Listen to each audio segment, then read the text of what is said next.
Exhibition के लिए सारे पेंटर्स अपनी अपनी पेंटिंग्स को गैलरी के अलग अलग हिस्से में लगा रहे थे।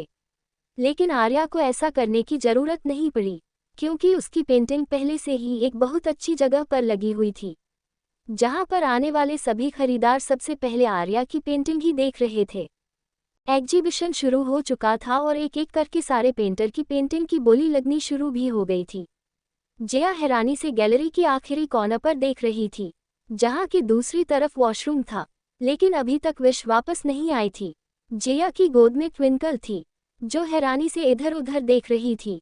दरअसल यह वक्त उसके खेलने का और कार्टून देखने का था, और इस वक्त वह यहाँ पर थी। अब उसे अपने यहाँ आने के फैसले पर अफसोस हो रहा था। उसे लगा वह किसी मजेदार जगह पर जा रही है, पर यहाँ पर तो उसे कुछ भी मजा नहीं आ रहा है। उसे वापस घर जाना था। वह बोरियत के साथ जया की तरफ देखकर कहने लगी, मौसी हम यहाँ क्यों हैं? घर क्यों नहीं जा रहे हैं? जया कभी वॉशरूम के कॉर्नर पर देखकर विश के आने का इंतजार करती, तो कभी उसकी नज़र हॉल की दूसरी तरफ जाती, जहाँ पर लोग भीड़ लगाकर अभय को घेरे खड़े थे। एक एक करके लोग हट रहे थे और अभय और आर्या भी अब नजर आने लगे थे। जया ने जैसे ही ट्विंकल का सवाल सुना, उसने कहा, ट्विंकल हम यहाँ पर आपकी मम्मी की पेंटिंग की एग्जीबिशन के लिए आए हैं। एक बार उनकी पेंटिंग बिक जाए तो हम घर चलेंगे। पता नहीं तुम्हारी मम्मी वॉशरूम में कहाँ रह गई है, अभी तक आई क्यों नहीं? अब तक तो उसे आ जाना चाहिए था। तभी ट्विंकल देखती है, उसकी मम्मी की पेंटिंग के साथ थोड़ी ही दूर पर जो दूसरी पेंटिंग थी, उसे एक आदमी उतारता है और पेपर में लपेटकर वहां से ले जाता है। उसे ऐसा करता देख ट्विंकल हैरानी से जया से कहती है, मौसी वह वाली पेंटिंग क्यों चली गई? जया ने बताया, बेटा क्योंकि वह बिक गई होगी। जैसे ये वाली पेंटिंग बिकी है ना, वैसे ही तुम्हारी माँ की पेंटिंग भी बिक जाएगी, और उसके बाद हमें बहुत सारे पैसे मिलेंगे। तो मेरी मम्मी की पेंटिंग कौन खरीदेगा? जया वैसे ही परेशान हो रही थी, क्योंकि एक एक करके खरीदार पेंटिंग देखते और उसे सेलेक्ट कर लेते थे। कुछ ने तो उनकी पेंटिंग देखी, लेकिन क्योंकि विश आसपास नहीं थी, इसलिए जया उन्हें पेंटिंग के बारे में कुछ नहीं बता पाई, और वो लोग वहां से चले जाते हैं। ऊपर से ट्विंकल के सवाल से जया परेशान हो रही थी। उसने जल्दी से उस तरफ इशारा किया जहां पर अभय और आर्या खड़े थे, और उसने अभय की तरफ देखते हुए कहा, वह जो अंकल देख रहे हो ना, जिन्होंने ब्लैक कलर का कोट पहना हुआ है, वह आपकी मम्मी की पेंटिंग खरीदेंगे, और उसके बाद वह आपकी मम्मी को ढेर सारे पैसे देंगे, जिससे आपकी मम्मी आपके लिए ढेर सारी चॉकलेट और आइसक्रीम खरीदेगी। चॉकलेट और आइसक्रीम का नाम सुनकर ट्विंकल की आंखों में चमक आ जाती है। वह जया की गोद से उतरने के लिए छटपटाने लगती है। जया ने उसे अपनी गोद में कस के पकड़ा हुआ था, पर तभी वहां पर आर्ट गैलरी का कोई व्यक्ति आता है, जो उस पेंटिंग के बारे में बात करने लगता है। जया ने उस आदमी से बात करने के लिए ट्विंकल को नीचे उतार दिया और उस आदमी से कहने लगी कि पेंटर वॉशरूम गई है, जैसे ही आ जाएगी वह इस पेंटिंग की एग्जीबिशन में शामिल हो जाएगी। जया को कुछ बात कर वह आदमी वहां से चला जाता है, और जया हैरानी से वॉशरूम के कॉर्नर को देखने लगती है, लेकिन विश अभी भी बाहर नहीं आई थी। उसने विश को कॉल करने के लिए अपना फ़ोन निकाला, पर तभी उसके नंबर पर विश की कॉल आ जाती है। उसने जल्दी से फ़ोन रिसीव किया और कान से लगाते हुए विश से कहने लगी, विश कहाँ है तू? तुझे पता है आर्ट गैलरी के मैनेजर आए थे और उन्होंने कहा है कि पेंटिंग के लिए लोग इंटरेस्ट दिखा रहे हैं, लेकिन तू यहाँ मौजूद नहीं है, इसलिए कोई खरीद नहीं रहा है। तू जल्दी आ।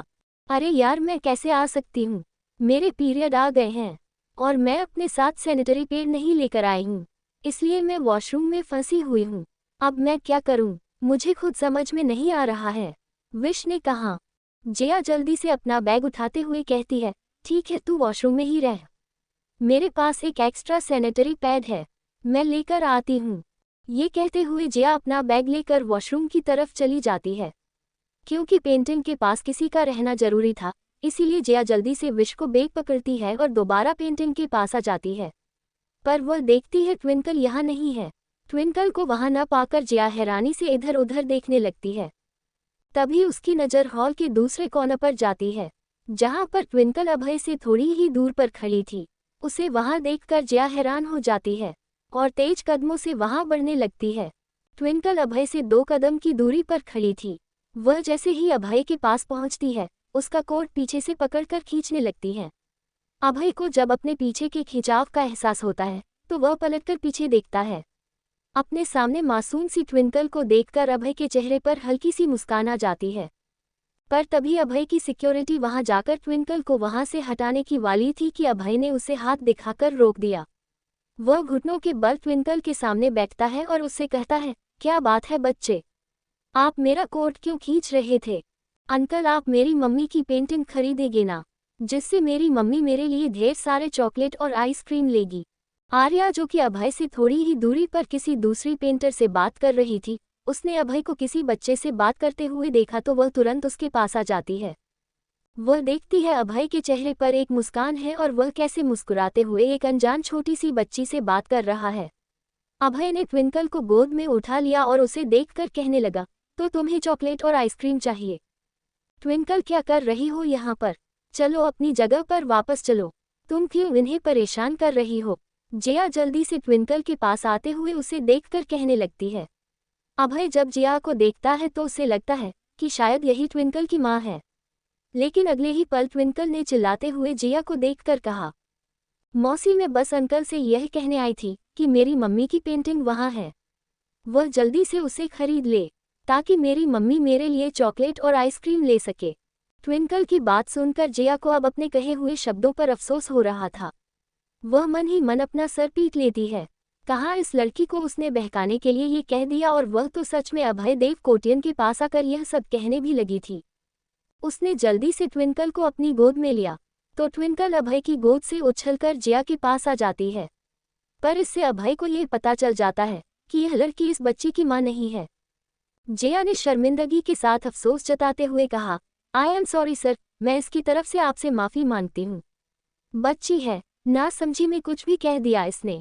पर ट्विंकल ने मासूमियत के साथ अभय को देखते हुए कहा, नहीं, मैं बच्ची नहीं हूँ अंकल, मैं पूरे 5 ईयर्स की हूँ। ये कहते हुए ट्विंकल ने अपनी छोटी से हाथों की 5 उंगलियां अभय के सामने कर दी। उसे ऐसा करता देख अभय और आर्या दोनों के चेहरे पर मुस्कान आ जाती है। अभय ने मुस्कुराते हुए अपने दोनों हाथ अपने पेंट की पॉकेट में डालते हुए ट्विंकल को देखकर कहने लगा, तो 5 ईयर्स की बिग गर्ल, क्या तुम मुझे बताओगी तुम्हारी माँ की पेंटिंग कहाँ है? ट्विंकल छोटे से हाथ से इशारा करते हुए कहती है, वह उस तरफ। अभय मुस्कुराते हुए हाँ में सर हिलता है और उस तरफ जाने के लिए अपने कदम बढ़ाने ही वाला था कि आर्या ने अभय के बाजू को पकड़ते हुए उसे कहने लगी, आप क्या कर रहे हैं? मेरी पेंटिंग का एग्जीबिशन चल रहा है, आप इस तरीके से अगर चले जाएंगे तो क्या आर्या, पेंटिंग तुम्हारी है, एग्जीबिशन भी तुम्हारी पेंटिंग का ही हो रहा है, तो तुम्हें इसमें फिक्र करने की क्या जरूरत है? तुम्हारी पेंटिंग तो बिक ही जाएगी ना। आखिर तुमने पेंटिंग में अपना नाम आर्या कोटियन जो रखा हुआ है। आर्या अपना चेहरा नीचे झुका लेती है और अभय उस तरफ चला जाता है जहां पर ट्विंकल ने पेंटिंग की जगह बताई थी। उस तरफ जाता देख जिया हैरान हो जाती है और वह जल्दी से पेंटिंग के पास आती है। वह जल्दी से विश को ढूंढने लगती है, लेकिन विश अभी तक वॉशरूम से बाहर नहीं आई थी। अभय और आर्या उस पेंटिंग के पास पहुंचते हैं और उसे पेंटिंग को देखने लगते हैं। आर्या उस पेंटिंग को देखते हुए कहती है, ये तो बहुत नॉर्मली सी पेंटिंग है, इसमें स्पेशल क्या है? आंटी, ये पेंटिंग इसीलिए स्पेशल है क्योंकि यह मेरी मम्मी ने बनाई है, छोटी सी ट्विंकल ने आर्या को देखते हुए कहा। तो आर्या का चेहरा एम्ब्रेसमेंट से भर जाता है, पर अभय के चेहरे पर एक मिस्टीरियस मुस्कान थी। उसने उस पेंटिंग को अच्छी तरह से देखा और फिर जिया की तरफ देखकर बोला, इसे बनाने वाली पेंटर कहाँ है? सॉरी सर, एक्चुअली वह वॉशरूम गई हुई है, पर आप थोड़ा सा इंतजार करेंगे, मैं अभी उसे बुला देती हूँ। अभय ने अपना हाथ दिखाकर उसे रोकते हुए कहा, मेरे पास टाइम नहीं है। कीमत क्या है इस पेंटिंग की? मैं इसे खरीदने के लिए तैयार हूँ। जैसे ही अभय ने ये कहा आर्या हैरान हो जाती है। वह खुद एक बहुत अच्छी पेंटर है, लेकिन फिर भी अभय किसी दूसरे पेंटर की मामूली सी पेंटिंग को खरीदने की बात कर रहा है। पर उसमें इतनी हिम्मत नहीं थी कि वह अभय से इस बारे में कुछ पूछ सके, इसलिए उसने चुप रहना ही मुनासिब समझा। लेकिन जिया भी कम हैरान नहीं हुई, क्योंकि उसे तो पता ही नहीं था कि इस पेंटिंग की रकम कितनी है।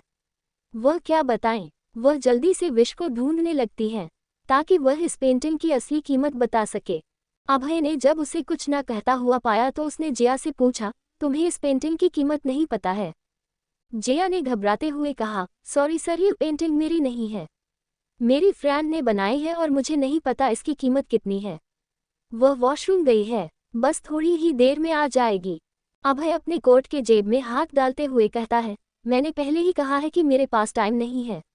मेरे लिए टाइम ही मनी है। अगर तुम्हें इस पेंटिंग की असली कीमत नहीं पता है तो फिर ठीक है, इसकी कीमत के बनाने वाले से पूछकर भर देना। लेकिन तभी अभय की आंखें छोटी हो जाती है।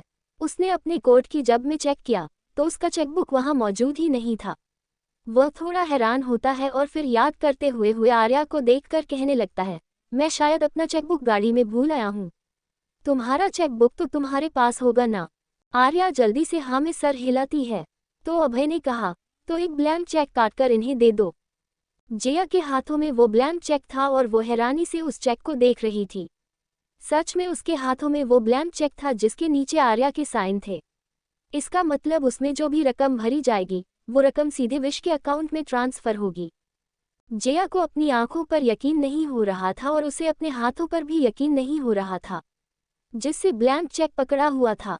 वो नीचे झुककर जल्दी से ट्विंकल को अपनी गोद में उठा लेती है और ट्विंकल को लेकर जोर से घूमने लगती है। वो ट्विंकल के गालों को किस करती है और खुश होते हुए चिल्लाते हुए कहती है, अरे वो मेरी जान, तूने तो कमाल कर दिया है। किसने क्या कर दिया है? पीछे से विश की आवाज आती है तो जया उस तरफ देखती है। विश उनकी तरफ ही आ रही है। विश को आता हुआ देखकर जया उछलते हुए विश से कहती है, अरे यार, हमारी छोटी सी राजकुमारी ने बड़ा धमाका कर दिया है। उसने तुम्हारी पेंटिंग सेल कर दी है, तुम्हारी पेंटिंग बिक गई है, ये देखो ब्लैंक चेक। वो अमीर आदमी था जिसने तुम्हारी पेंटिंग खरीदी है और उसने कहा है कि रकम अपने हिसाब से भर लेना। विश को बिल्कुल भी यकीन नहीं हो रहा था कि उसकी पेंटिंग सच में बिक गई है। क्या पिछले गुजरे 10 मिनट में इतना सब कुछ हो गया कि विश को अंदाजा भी नहीं हुआ। सच में उसकी पेंटिंग के ऊपर रेड फ्लैग लगा हुआ था जिसकी मतलब था पेंटिंग सेल। विश की खुशी का ठिकाना नहीं रहा। वो नीचे झुककर जल्दी से ट्विंकल को अपनी गोद में लेती है और उसके गालों को चूमने लगती है। ट्विंकल उन दोनों को देखकर अपना मुंह बनाते हुए कहती है, मम्मी मौसी, आप दोनों मेरे गालों को किसी करके मेरे गालों में दर्द कर दिया है। अब मुझे किसी नहीं चाहिए, मुझे आइसक्रीम चाहिए। विश बहुत खुश हो रही थी। उसने खुशी से ट्विंकल को लेकर हवा में लिफ्ट करते हुए कहा, हाँ मेरी जान, तुम्हें आइसक्रीम भी मिलेगी और चॉकलेट भी मिलेगी। मैनेजर अपनी टीम के साथ विश के पास आते हैं और उसे कंग्रेचुलेशन करके पेंटिंग वहां से उतार लेते हैं।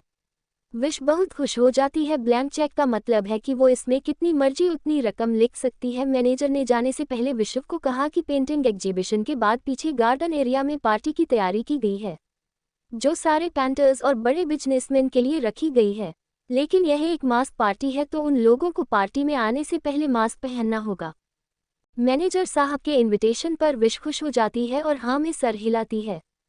धीरे धीरे करके पेंटिंग एग्जीबिशन खत्म हो गई थी और उसके बाद विश जया और ट्विंकल को लेकर पार्टी एरिया में पहुंच जाती है।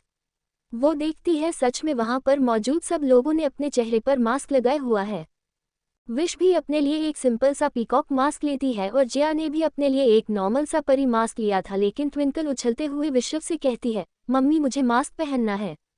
विश ने उन सारे मास्क को देखा लेकिन वो सारी मास्क ट्विंकल के हिसाब से बड़े हो रहे थे। विश ने ट्विंकल को देखते हुए कहा, ट्विंकल बेटा, सारे मास्क बहुत बड़े हैं, आपके चेहरे पर फिट नहीं आएंगे। ट्विंकल का चेहरा उदासी से भर जाता है। विश्व अपनी बेटी को उदास कैसे देख सकती थी। उसने जल्दी से एक मास्क लिया और उसमें से आसपास लगे हुए पंखों को काटकर उसकी डोरी को छोटा कर दिया। विश की सारी दुनिया ट्विंकल के आसपास ही तो बसती थी। वो ट्विंकल के चेहरे पर उदासी नहीं देख सकती थी, उसके चेहरे पर खुशी देखने के लिए तो वो सारी दुनिया से लड़ सकती थी। उसके लिए ट्विंकल ही उसकी दुनिया थी। जैसे ही ट्विंकल ने मास्क पहना वो खुशी से उछलने लगती है और इधर उधर भागते हुए नाचने लगती है। वो अपने छोटे से फ्रॉक को गोल गोल घुमाते हुए विश को देखकर कह रही थी, मम्मी देखो मैं कितनी सुंदर लग रही हूँ, बिल्कुल एक प्रिंसेस की तरह, क्योंकि ये मास्क भी तो एक प्रिंस का ही है। विश मुस्कुराते हुए ट्विंकल को देखती है लेकिन उसके इस तरीके से भागने पर वो उसे रोकते हुए कहती है, नहीं ट्विंकल, आप ऐसे भाग नहीं सकती हैं। देखो अभी यहाँ पार्टी शुरू हुई है, आप ऐसे भागोगी तो आपको चोट लग जाएगी। आराम से मम्मी और मौसी के पास रहो। विश ट्विंकल का हाथ पकड़कर जया के साथ पार्टी में आती है और एक तरफ जाने वाली होती है कि तभी गॉड्स उसे रोकते हुए कहते हैं, सॉरी मैडम, आप उस तरफ नहीं जा सकती हैं, वो वीआईपी एरिया है, आपको आगे जाने की परमिशन नहीं है।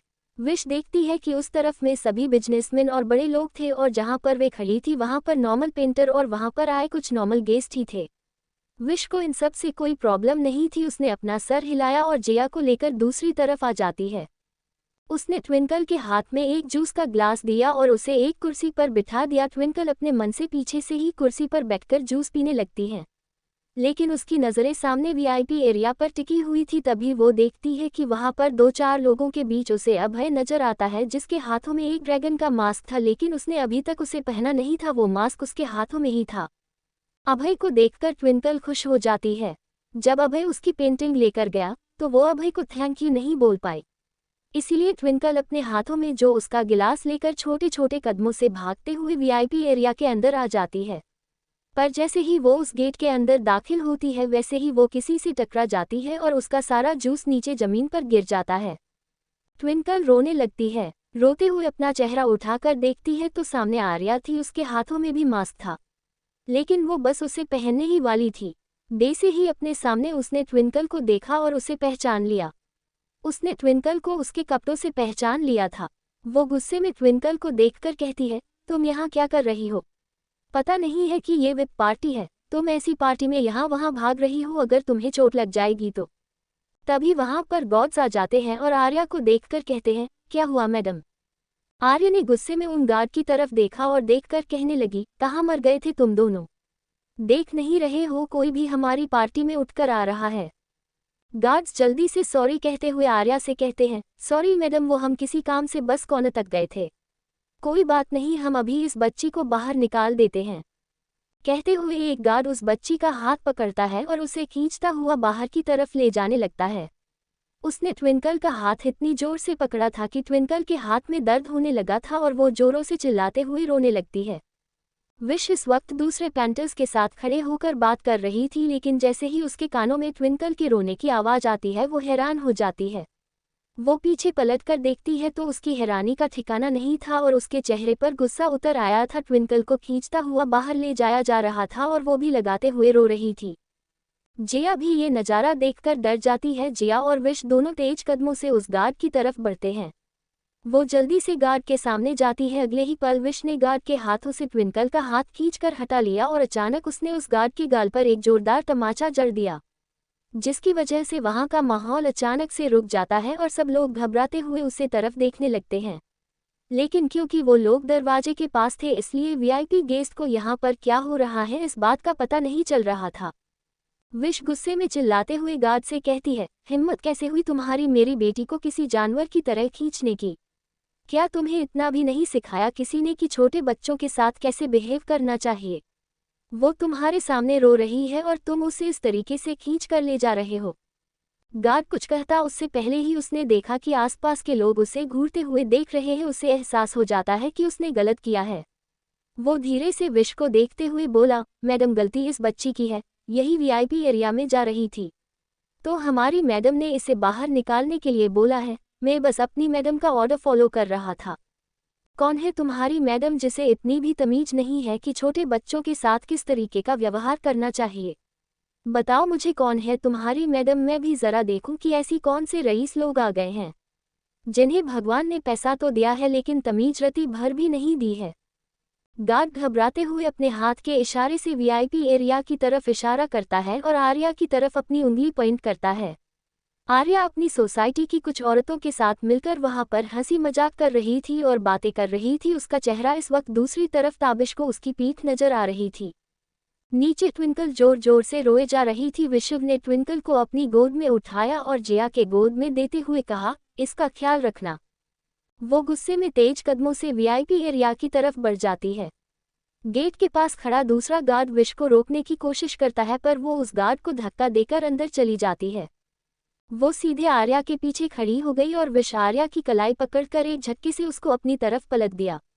आर्या संभाल नहीं पाती है और लड़खड़ा जाती है, लेकिन वो घबराते हुए विश को देख रही थी जिसका चेहरा गुस्से में भरा हुआ था। ये पहली बार था जब आर्या और विश एक दूसरे के आमने सामने थी। इससे पहले ना तो विश ने कभी आर्या को देखा था और ना ही कभी उसने आर्या की कोई तस्वीर देखी थी। तुम्हें जरा भी शर्म नहीं आती है? एक औरत होकर तुम कैसे एक छोटी सी बच्ची को इस तरीके से बाहर निकाल सकती हो? विश ने गुस्से में चिल्लाते हुए कहा। तो आर्या हैरान हो जाती है। उसने हैरानी से विश को देखा और अपने दोनों हाथ बांधते हुए कहा, मैंने तुम्हारी बेटी को बाहर नहीं निकाला, बल्कि मैं उसे ये समझा रही थी कि वो इस तरीके से पार्टी में भागेगी तो उसे चोट लग जाएगी। मैंने गार्ड से नहीं कहा था कि उसे बाहर निकले। तुम होती कौन हो ये बताने वाली कि मेरी बेटी को कहाँ घूमना चाहिए और कहाँ नहीं? सिर्फ एक एरिया अपना बना लेने से तुम उसकी मालकिन नहीं बन जाती हो। भगवान ने तुम्हें शक्ल और पैसा दोनों दिया है, पर संस्कार और तहजीब देना भूल गया है। तभी तो तुम्हें एक बच्ची से बात करने की तमीज नहीं है। एक्सक्यूज मी, बहुत बोल चुकी हो तुम। मैंने तुम्हारी बेटी को सिर्फ समझाया है, ना तो मैंने उस पर हाथ उठाया है और न ही मैंने उसे डांटा है। अगर फिर भी तुम्हारा रवैया ऐसा है तो मैं बता दूं कि मेरे पति ने तुम्हारी पेंटिंग ली थी, वो भी ब्लैंक चेक देकर। विश का रहा सहा सब्र अब जवाब दे जाता है। उसके हाथ गुस्से में कस गए थे। उसने गुस्से में आर्या का हाथ पकड़ा और वहां पर खड़ा कर दिया। आर्या का हाथ में ऊपर था और विश ने चिल्लाते हुए पूरी पार्टी में आवाज लगाना शुरू कर दिया, इनके पति कहाँ है? अगर इनके पति यहाँ मौजूद है तो मेरे सामने आए। इनके पति कहाँ है? वो इस पार्टी में कहाँ मौजूद है? अगर वो यहाँ पर है तो मेरे सामने आए, मुझे उनसे बात करनी है। विश आर्या का हाथ हवा में उठाते हुए पूरी पार्टी में शोर मचा रही थी और उसकी आवाज से सभी का ध्यान इसकी तरफ था। वही अभय की निगाहें भी इस वक्त आर्या और उसके साथ खड़ी विश के ऊपर थी, जिसने इस वक्त एक पीकॉक का मास्क पहन रखा था। क्योंकि अभय लोगों के बीच खड़ा था इसीलिए उसे देख पाना थोड़ा मुश्किल था, लेकिन अभय की गहरी निगाहें विश के ऊपर ही थी। उसने अपने हाथ में पकड़ा हुआ ड्रैगन का मास्क उठाया और अपने चेहरे पर लगा लिया। उसका पूरा चेहरा उसे ड्रैगन के मुखौटे के पीछे छुप गया था। इनके पति कहाँ है? वो इस पार्टी में कहाँ मौजूद है? अगर वो यहाँ पर है तो मेरे सामने आए, मुझे उनसे बात करनी है। विश आर्या का हाथ हवा में उठाते हुए पूरी पार्टी में शोर मचा रही थी और उसकी आवाज से सभी का ध्यान इसकी तरफ था। वही अभय की निगाहें भी इस वक्त आर्या और उसके साथ खड़ी विश के ऊपर थी, जिसने इस वक्त एक पीकॉक का मास्क पहन रखा था। क्योंकि अभय लोगों के बीच खड़ा था इसीलिए उसे देख पाना थोड़ा मुश्किल था, लेकिन अभय की गहरी निगाहें विश के ऊपर ही थी। उसने अपने हाथ में पकड़ा हुआ ड्रैगन का मास्क उठाया और अपने चेहरे पर लगा लिया। उसका पूरा चेहरा उसे ड्रैगन के मुखौटे के पीछे छुप गया था। वो अपने कदम आगे बढ़ा पाता उससे पहले ही उसका सबसे वफादार आदमी पुरोहित वहां मौजूद था। उसने जब उस लड़की को आर्या के ऊपर चिल्लाते हुए देखा तो उसकी आंखें हैरानी से बड़ी हो जाती है। जब उसे लड़की ने पूरी महफिल में अभय को आवाज लगाई तो पुरोहित कहता है, बॉस मैं हैंडल करता हूँ। लेकिन अभय ने अपना हाथ दिखाकर उसे रोक दिया और ना में सर हिलाया। वो देखना चाहता था कि ऐसी कौन सी लड़की है जो इतनी निडर और इतनी साहसी है, जो अभय देव कोटियान की बीवी के सामने खड़े होने की हिम्मत रख सकती है और उसकी आंखों में आंखें डालकर बात कर सकती है। आर्या ये देख झटके से अपना हाथ खींचती है और कहती है, पागल हो गई हो क्या? क्या नाटक लगा रखा है यहाँ? जब मैं कह रही हूँ कि मैंने तुम्हारी बेटी को कुछ नहीं कहा है तो तुम्हें समझ में नहीं आता है एक बार में? क्यों यहाँ पर सीन क्रिएट करने पर तुली हुई हो? तुम्हारी उस बकवास सी पेंटिंग के लिए मेरे हस्बैंड ने ब्लैंक चेक दिया है और ऊपर से तुम हमें ही आंखें दिखा रही हो। मैं अभी भी कह रही हूँ अपनी हद में रहो और चली जाओ यहाँ से। अपनी हद में तो मैं अभी तक हूँ मैडम, लेकिन जब तक मैं आपके उस दानवीर हस्बैंड से नहीं मिल लेती तब तक मैं यहाँ से कहीं नहीं जाऊंगी। और आप क्या बात कर रही है? सिर्फ पैसों से रईस होकर आप किसी इंसान की सेल्फ रिस्पेक्ट खरीदने की बात कर रही है, और वो भी एक छोटी सी बच्ची के नाम पर। आपको बिल्कुल भी शर्म नहीं आई कि एक छोटी सी बच्ची को अपने इस तरीके से यहाँ से निकालने की बात कही है? खुद एक औरत है और उसके बाद भी बच्चों के लिए आपका ऐसा व्यवहार है। मुझे तो हैरानी होती है ये जानकर कि आप अपने बच्चों को कैसे संभालती होगी। सॉरी, आप अपने बच्चों को क्यों संभालेंगी? आप तो बड़े लोग हैं ना, आप तो अपने बच्चों को संभालने के लिए वो रखती है ना, क्या कहते हैं उसे, हाँ नेनी। डे से ही बच्चों का जिक्र होता है। आर्या के हाथ पैर ठंडे हो जाते हैं और उसके चेहरे पर घबराहट आ जाती है। तभी वहां पर अभय के कदमों की आहट आने लगती है। अभय को इस तरीके से उन लोगों के पास जाता देख सभी लोग घबरा जाते हैं और अपने कदम अपने आप पीछे लेने लगते हैं। अभय शांत कदमों से चलता हुआ आर्या के बगल में आ जाता है और उसके साथ खड़ा होते हुए विश को देखता है, जिसका चेहरा मास्क से आधा ढका हुआ था और वो गुस्से में उन दोनों को देख रही थी। विश की हाइट अभय के कंधे तक भी नहीं आती थी, वो उसके सीने तक ही आ पाती थी, और आर्या वो अभय के कंधे से कंधा मिलाकर खड़ी थी। दोनों की हाइट बराबर पर थी। अभय ने अपने ड्रैगन मास्क के पीछे से घूरते हुए विश को देखकर कहा, मैं हूं इनका हस्बैंड, बताओ क्या प्रॉब्लम है? प्रॉब्लम ये है सर कि आप अपनी बीवी को थोड़ी सी तमीज सिखाए, जो ये बता सके कि किसी छोटे बच्चों के साथ कैसा व्यवहार करना चाहिए। पैसों से सिर्फ बड़ा नाम आता है, तमीज नहीं। ये बात आपकी बीवी को देखकर सब पता चल रहा है। छोटी सी बच्ची कौन सा यहाँ पर आकर उनकी प्रॉपर्टी लूट लेती या फिर उनके घर पर जाकर अपना हक जमाती। बच्चे मासूम होते हैं, क्या इन्हें इतना भी नहीं पता है? छोटे बच्चे चीज को देखकर अट्रैक्ट होते हैं। वो क्या ही ले जाती यहाँ से? ये बैलून, ये रंग बिरंगी फ्लावर, या फिर ये कलरफुल रिबन। मेरी बेटी यहाँ से ऐसी क्या चीज ले जाती जिनकी वजह से आपकी दौलत कम होती, बताए।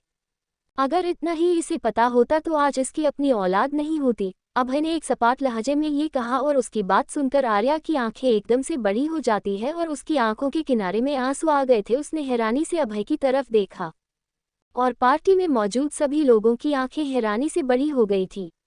वो सब लोग अपने मुंह पर हाथ रखकर धीमी आवाज में खुसुर पुसुर करने लगते हैं। ये सीधे तौर पर आर्या की बेइज्जती थी। अभय भरी महफिल में अपनी बीवी को अपमानित कर रहा था, ये कहकर कि वो उसके बच्चे की मां नहीं बन पाई है। आर्या शौक और शर्म के साथ अपना चेहरा नीचे कर लेती है। अभय ने एक नज़र आर्या को देखा और उसके बाद उसने विश को देखकर कहा, मैं अपनी बीवी की हरकत के लिए आपसे माफ़ी मांगता हूँ और इसने जो हरकत की है मैं उसके लिए आपको कीमत चुकाने भी तैयार हूँ। अभय की बात सुनकर आर्या हैरान नज़रों से उसे देखने लगती है। अभय किसी से माफ़ी मांग रहा है, वो भी बिल्कुल शांत लफ्जों में, और ये बात तो वहाँ पर खड़े सभी लोगों को चौंकाने वाली थी। सभी लोग हैरानी से अभय को देख रहे थे, लेकिन अभय की नज़रें सिर्फ विश की उन गुस्से से भरी नज़रों में थी जो उसे मस्क के पीछे से अभय को नजर आ रही थी। विश का गुस्सा अभी भी शांत नहीं हुआ। वो गुस्से में उन दोनों को देखते हुए कहती है, अफसोस हुआ सुनकर कि भगवान ने आपको औलाद नहीं दी है, इसीलिए शायद आपकी बीवी को बच्चों से बात करने का तरीका नहीं पता है। आप मेरी बेटी के आंसुओं की कीमत चुकाएंगे। ठीक है, तो कैसे चुकाएंगे आप मेरी बेटी के आंसुओं की कीमत? एक और ब्लैंक चेक देकर, अभय ने सपाट लहजे में कहा। विश अभय को देखकर कहती है, अच्छा, इसका मतलब आप मेरी बेटी के आंसुओं की कीमत पैसों से तोलेंगे। लेकिन मेरे पास इससे ज़्यादा एक बेहतर ऑप्शन है, अगर आप कहें तो मैं वो आपके सामने रखूं।